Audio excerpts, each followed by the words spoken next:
A este caso lo vamos a denominar el ovni relajante.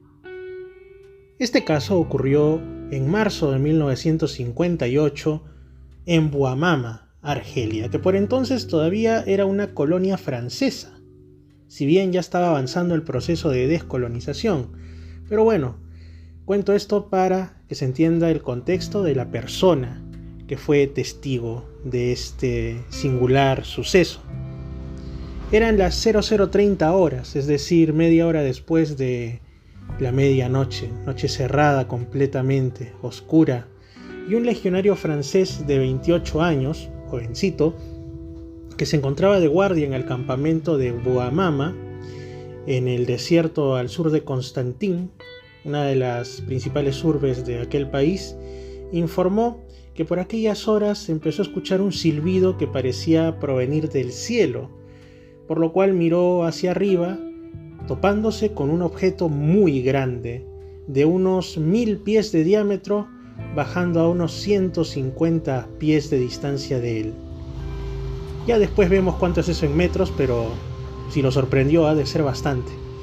Lo más notable del objeto no era tanto su gran tamaño ni su forma, sino que de él salía un intenso haz cónico de luz verde esmeralda que pues alumbraba hacia el inferior, hacia la zona debajo del objeto. Los recuerdos de ese legionario más allá de este punto de esta observación son vagos, es como si hubiera quedado obnubilado, embelesado, y él mismo aseguró que podía no tratarse de un fiel relato de la realidad acontecida. En lugar de, como en tantos otros casos, de que entrase en pánico e intentase disparar su arma para alertar a los demás o para de alguna manera demostrar al objeto y sus posibles ocupantes de que no se encontraba indefenso, o de coger el teléfono del campo para llamar a sus superiores. No hizo nada de eso, sino que permaneció embobado mirando el objeto, totalmente, como digo, embelesado, casi diríamos enternecido, durante más de 3/4 de hora. Según este hombre, los colores verde pálido y esmeralda que salían de la parte inferior del objeto eran los colores más hermosos, más relajantes, más fascinantes que jamás se había visto. Parecía que en este momento no se estuviera expresando un militar de una época de posguerra, sino quizá un artista o un poeta. El objeto partió de la manera clásica en muchos tenidos por ovnis. Primero un ruido de silbido, posteriormente un ascenso a una altitud como de 300 pies y finalmente una subida a gran velocidad en dirección noroeste, donde se perdió finalmente de la vista. A medida que el objeto se retiraba, y el hombre era como si saliera de ese estado de trance, ese estado alterado de conciencia, volvió a tener plena certeza del lugar en el que se encontraba y de lo que ocurría. Y ese sentimiento de felicidad, de éxtasis, de sorpresa agradable que había experimentado, quizá por los colores o por lo que estos buscaban incluso inducirle en su mente, fue reemplazado por una agobiante tristeza.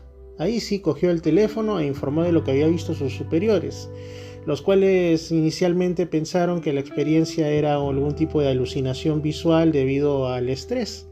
Pero, sin embargo, el ejército francés decidió realizar una investigación exhaustiva sobre el particular. En contraste con otros casos en los cuales se opta por encarpetar el caso, por, como se dice, barrer por debajo de la alfombra y que nadie se entere, los oficiales se apersonaron al lugar, examinaron si encontraban algo y no hallaron ningún tipo de prueba física, así que reanudaron su interrogatorio hacia el testigo. Y este seguía insistiendo en que era un evento real, en que le había pasado lo que él narraba, que no era una invención y que no tendría por qué hacerlo. Así que lo enviaron a París para un examen más detallado. Ya en París, en la capital francesa, estuvo bajo observación por especialistas durante una semana en el Hospital Militar Val-de-Grâce. Se le realizó incluso un electroencefalograma que no reveló nada inusual. El personal médico concluyó que se encontraba en muy buen estado de salud mental y física y que no sufría estrés ni algún problema debido a la presión de la guerra, que lo tuviera de una manera inusual. No tenía tampoco ninguna enfermedad que pudiera haberse encontrado desde el día del avistamiento, ni tampoco le sucedió alguna otra experiencia fuera de lo común. Pero él lo que siempre recordaba era ese estado de extremada paz que al parecer le indujo la presencia y los colores del objeto. Él decía, fue como si el tiempo estuviese corriendo muy lentamente. Era como estar en otro mundo. Fuente de esto, Joel Mesnar. Recopilado también por Albert Rosales.